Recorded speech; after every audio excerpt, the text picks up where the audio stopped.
today by Natasha Britton, who runs a company called Parable Dance. Thank you for coming in, Natasha. Tell us a little bit how Parable Dance started. So we formed back in 2019, and obviously the pandemic hit straight after, so that was a challenging time, which actually encouraged us to diversify and expand the provision. So we have lots of online training provision as well as locally. And who do you mainly work with? Mainly working with people with a learning disability. So all of our work locally is for children and adults who have learning disabilities. We work with regular classes, and then we go out into the community and deliver projects as well. And then we have lots of projects online where we work with dance artists around the UK. And what sort of age range? Any age range. So our weekly classes range from 10 to 18 for the youth, and then 19 plus for the adults. And then when we're working in the community, it can be as young as 5, and older adults as well. So it really depends. Everyone can dance. So everyone can dance. You say that, but we're talking about abilities. I mean, you're out there enabling them to find a creative role. Is that working? Yes, absolutely. I think a lot of the time people perhaps underestimate what somebody with a learning disability can do. And so we're creating pathways and opportunities to really challenge those preconceptions. So not just looking at creating classes so that people can dance together and perform, but also stepping stones and pathways into employment in dance as well for people with a disability. And how are you actually seeing people go through that process and actually find roles in a professional world? Yes, partly because I'm creating those roles, but also I have had dancers who I've worked with, who I've supported through their training, who've gone out into other companies and taken work. So yeah, I've seen it succeed. The audiences that you get, are they basically those people that are related, friends of the people in the company, or are you actually getting to a broader audience with what you do? Definitely a broader audience, yeah. So we have end of term sharings within the studio, which would be friends and family. But we're also performing, every year we perform at the Dome as part of Let's Dance, and we perform at the Brighton Centre. We've performed down at the Level as part of projects that the council organise. So those would be wider audiences, and then we try and reach wider audiences online as well. Tell me a little bit about your background in dance. So I've been dancing since I was 3, always wanted to dance and loved it. And I discovered inclusive dance when I was doing my A-levels. I'm from Brighton, and I had a wonderful A-level dance teacher who introduced me to an inclusive group.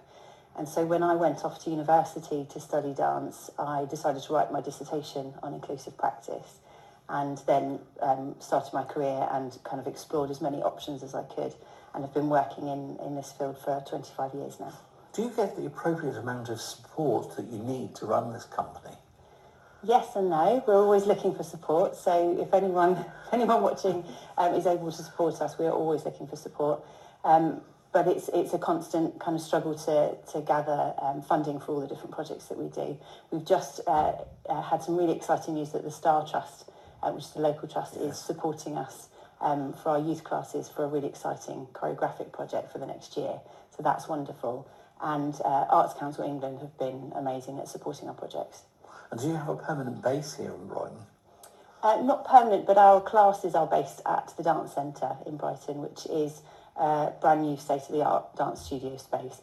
That's Circus Street. Yes, Circus Street. And we've been taken on by South East Dance as one of 3 partner organisations, which is really wonderful. That's an amazing new venture down here. They've only opened for the last few years. And it sort of brings a focus for dance into the city. Yeah. It really does, and their initiatives are wonderful. So there's so many different classes that they run, events, performances. So it's definitely bringing the community together through dance, which is wonderful. And at the classes, do you instantly recognise people who have real star quality? Yes, yeah, it's definitely a thing, isn't it? The star quality element. And what's really wonderful is quite often the families of these young people might not have been told that before, or might not have experienced that before, because there's a lot of barriers perhaps in their life because of disability. And so what's really nice is opening up that star quality, opening up possibilities, and giving opportunities to people. I've been looking at some of the footage that I found on YouTube of the company, and you can immediately see some of these people just float across the stage. Yeah. It's sort of moving, Yeah. and also to see the pleasure. I mean, there's an awful lot of enjoyment that these people are getting from what you're doing. Yeah, we have some really exceptional dancers in our classes. Some people come for an activity so that they can be social. Some people come because they're really passionate about dance and they really want to develop their skills, that they want to perform. We've recently been creating pathways within the classes for those who want to kind of push their skills even further. So we're looking at adding a peer support programme so that peers within the session can support each other. And I've also recently been training some of our adult dancers to be on our team. So they're now going out into the community with us to teach. And the pieces that you do you find composers who want to actually create music for you to use? No, but if there's anyone watching who would like to, Absolutely. we would love that. No, we use pre-recorded music at the moment. And is that expensive to do? I mean, the rights of music are expensive, for public performances. That's Yeah. hard to say. It can be, but we have to choose music carefully. And obviously, anything that goes online, we try and use music that doesn't need rights. And how often do you actually have public performances now?